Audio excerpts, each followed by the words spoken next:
Donald Trump menargetkan untuk melebarkan wilayah Amerika ke Greenland. Trump menjelaskan kepentingan Amerika Serikat atas Greenland dengan alasan keamanan nasional. Trump menegaskan kepemilikan Greenland tidak hanya penting bagi Amerika, namun juga bagi keamanan Eropa, dan menyebut isu tersebut akan kembali dibahas dalam 2 bulan ke depan. Greenland, wilayah otonom di bawah Denmark, memiliki posisi strategis antara Eropa dan Amerika Utara, serta menjadi lokasi penting sistem pertahanan rudal balistik Amerika Serikat. We need Greenland from a national security situation. It's so strategic. Right now, Greenland is covered with Russian and Chinese ships all over the place.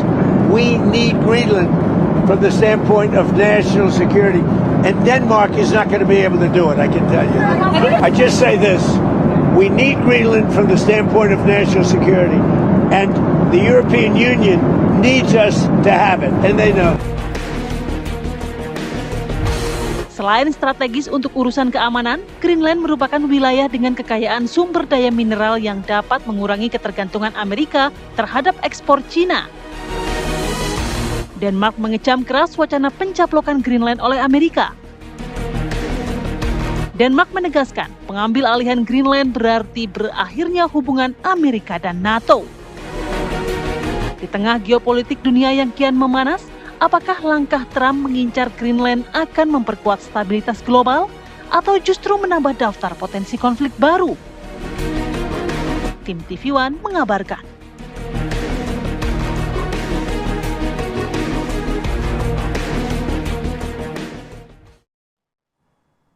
Ya, baru juga awal tahun tapi dunia internasional sudah dikejutkan dengan invasi yang dilakukan oleh Amerika Serikat ke Venezuela. Belum lagi sekarang juga Trump ini nampaknya sudah mengincar akan mencaplok Greenland demi keamanan negaranya.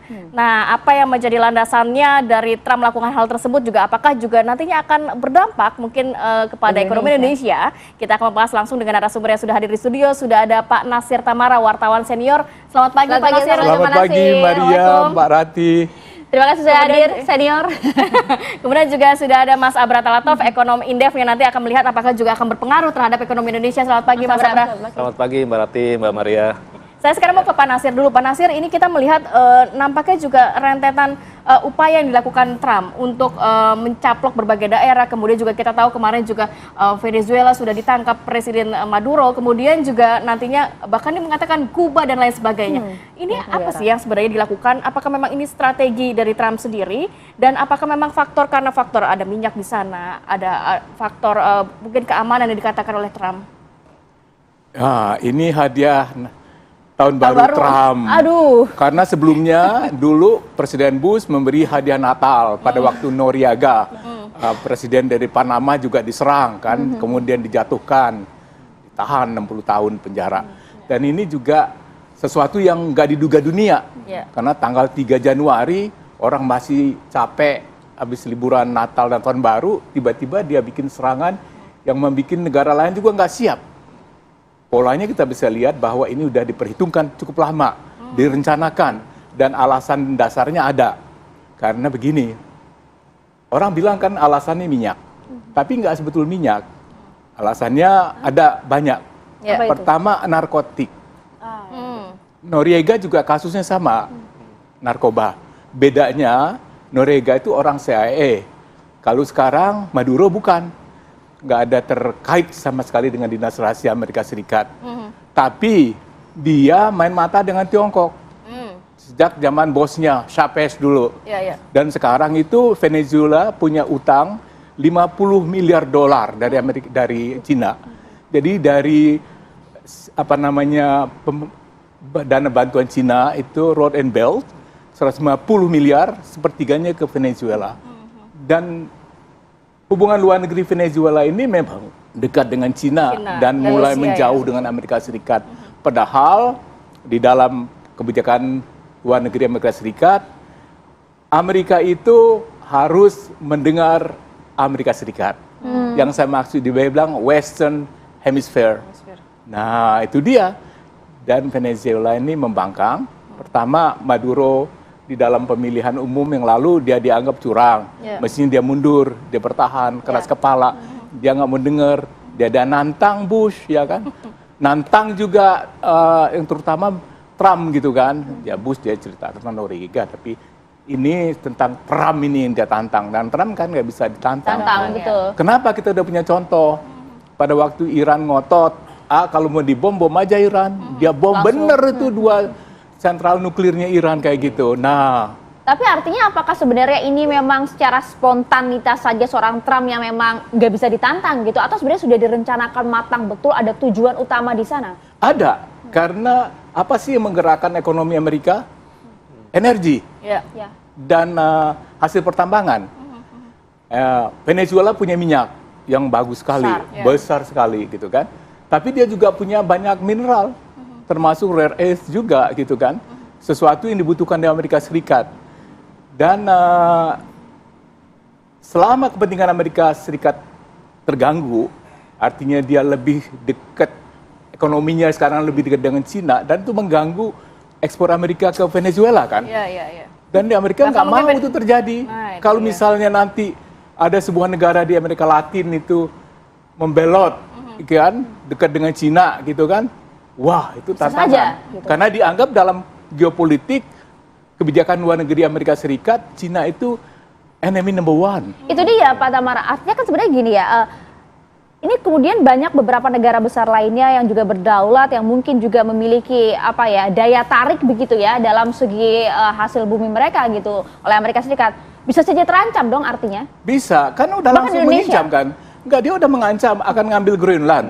Itu kan punya Denmark. Kuba juga. Ya, nyerang Kuba, nyerang Meksiko, ya kan, nyerang Kolombia gitu kan.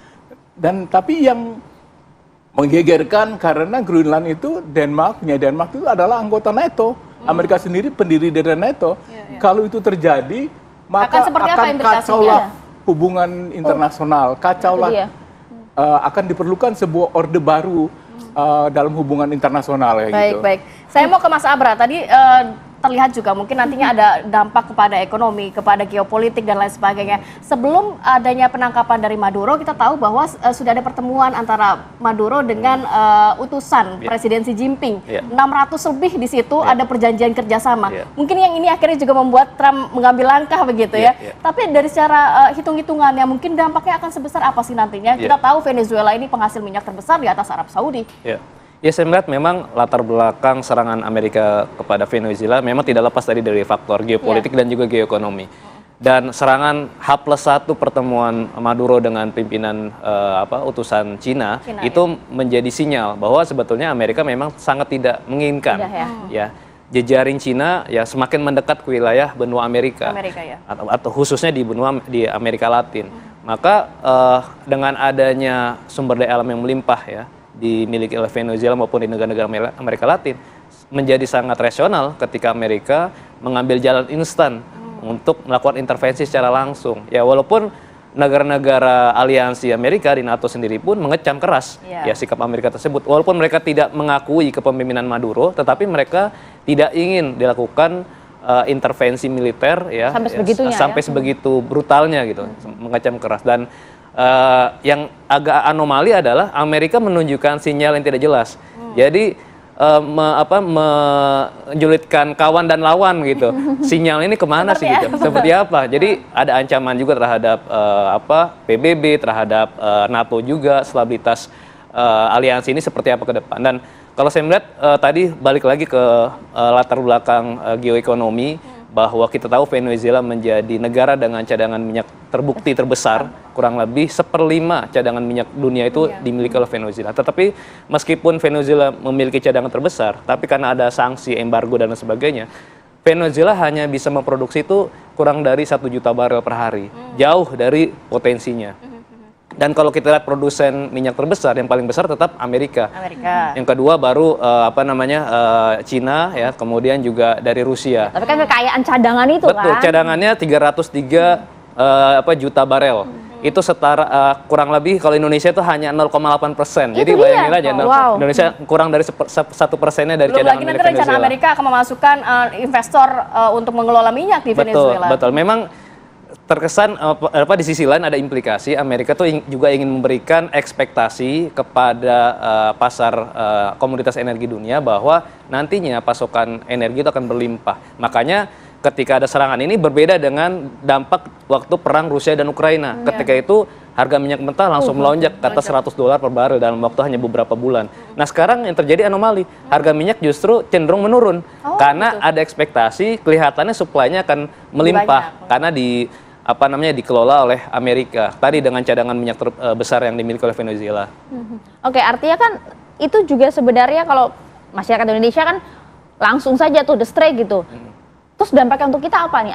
Apakah kemudian akan berpengaruh terhadap ekonomi Indonesia atau seperti apa gitu Mas Abang? Ya dalam jangka pendek kalau kita lihat pergerakan harga minyak mentah memang tadi ada kecenderungan turun. Jadi sebetulnya buat kita tuh masih positif.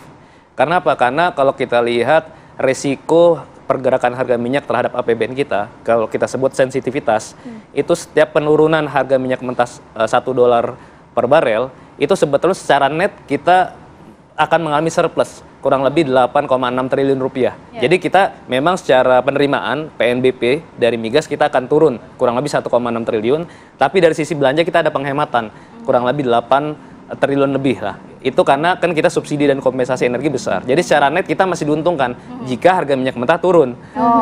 Tetapi di sisi lain tentu ada implikasi lain, yaitu minat investasi di hulu migas yaitu akan juga terimbas lah kan, artinya ketika harga minyak mentah turun juga investor juga cenderung akan menahan ekspansi kan. Nah itu juga ada trade off-nya juga di sisi yang lain. Tapi kalau terhadap ekonomi Indonesia dalam arti tidak begitu berpengaruh signifikan sebenarnya ya, seperti kata Pak Menteri ya, Pak Purwaya ya. Saya mau geser Pak Nasir, kalau berbicara mengenai apakah memang Anda melihat begitu Amerika Serikat benar-benar akan mengambil langkah seperti mencaplok Greenland nantinya, kemudian juga tetap menyerang Kuba, kemudian juga tetap akan mengirimkan investor untuk mengelola minyak di Venezuela, akan benar-benar ke sana langkahnya? Kelihatannya sih perluasan wilayahnya akan sampai mana kalau Anda melihat? Kalau saya lihat doktrinnya Trump ini kan mengikuti doktrin Monroe kan, yang udah 1 abad lah gitu ya. Jadi dia mengulangi lagi intervensi Amerika dimanapun, dan Amerika mempunyai kemampuan untuk itu. Begini, coba lihat bagaimana Maduro ditangkap kan. Maduro di markas militer kan. Kemudian baru ketemu dengan orang Tiongkok berapa jam. Tiba-tiba pasukan Delta udah datang membebaskan. Dan memang banyak korban ya. Tapi itulah kemampuan mereka. Mereka juga mampu membunuh itu dulu kan. Kepalanya Al-Qaeda kan dulu Bin Laden kan, begitu juga serangan kayak gitu. Dan dimanapun juga bisa. Cuma beda dengan Noriega, kali ini kan diculik. Makanya kata-katanya capture, atau kidnap, atau diamankan kalau bicara kita gitu kan. Dan dibawa ke teritori Amerika Serikat. Dan langsung kan di pengadilan kan gitu kan. Ini yang baru kan, dilakukan, diculik, diambil, dibawa ke wilayah Amerika. Ini yang baru. Saddam Hussein jatuh di tempatnya, kan? Gaddafi dibunuh juga di negerinya sendiri. Tapi kali ini dibawa. Jadi kita yang belajar ilmu hubungan internasional melihat Amerika Serikat ini sudah sangat melanggar peraturan-peraturan atau ketentuan-ketentuan kesepakatan yang ada di PBB. Karena apa? Doktrin Amerika Serikat sejak berapa dekade ini adalah kepentingan Amerika nomor 1.